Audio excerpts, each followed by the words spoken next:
House. Donald Trump Jr. joins us live tonight. Don, thanks very much for coming on.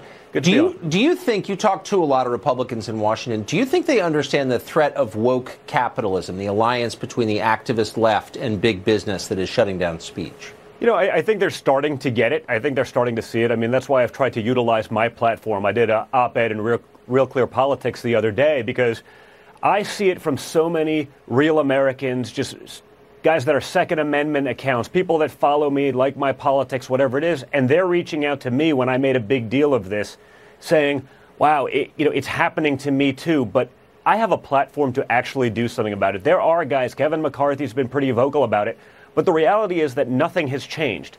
I put up an Instagram post 2 weeks ago about the Smollett thing because, I had the gall to be a little bit cynical about the entire ridiculous situation that was laid out, and Instagram just deleted it.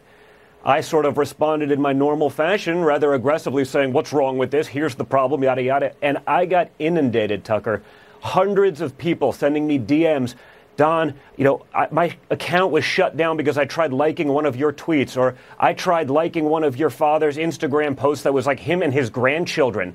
Nothing even controversial. And time again, I've had to follow you, Don, 3 times in the last week because they keep unfollowing you. It's really sad, and it's happening. And the excuse that, it's spam-like behavior. No, spam-like behavior is not making Instagram unfollow people who want to follow my content and other conservatives. So free speech doesn't mean anything if people can't hear you speak. And this alliance between the activist left and big corporations is preventing people from being heard. So it is, in effect, an attack on free speech. The media 100%. benefits from our freedom of speech. They are the prime beneficiaries of the First Amendment, and yet they don't even cover it. And places like CNN actually encourage companies to deplatform voices they don't think should be heard. Why is the press standing by as the First Amendment erodes? Well, because, again, I think the majority of the press are now left-wing activists. They are on the side of that. They are not on the side that is being stymied. They're not on the side that is being oppressed. Guys like me, again, I can do this because I have a big platform. I have a big soapbox. I can get it out there. But some of the little guys, they can't. They don't have that ability. They just end up taking it. And that's what's happened. You've never seen someone on the left say, it's weird, Don. All of a sudden, I'm following Fox News. I was never following that. Like many conservatives are complaining to me and saying that all of a sudden they're following these crazy left-wing accounts that they never signed up for. This is happening. It's a one-way, systematic attack on free speech. And to me, it reads like it's a trial run for 2020. How are we going to do it? I'm not saying that every account is suppressed, but you do it enough. You take off X% of the top.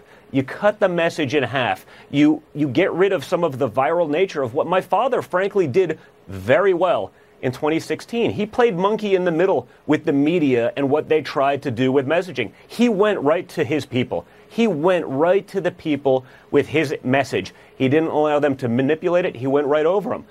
I think, to me, it reads as though they're trying to figure out how to minimize that ability again and let the media, which, again, 93, 94% left-wing activists at this point, and let them drive that narrative. Make sure that that is the only thing that regular, hard-working Americans see.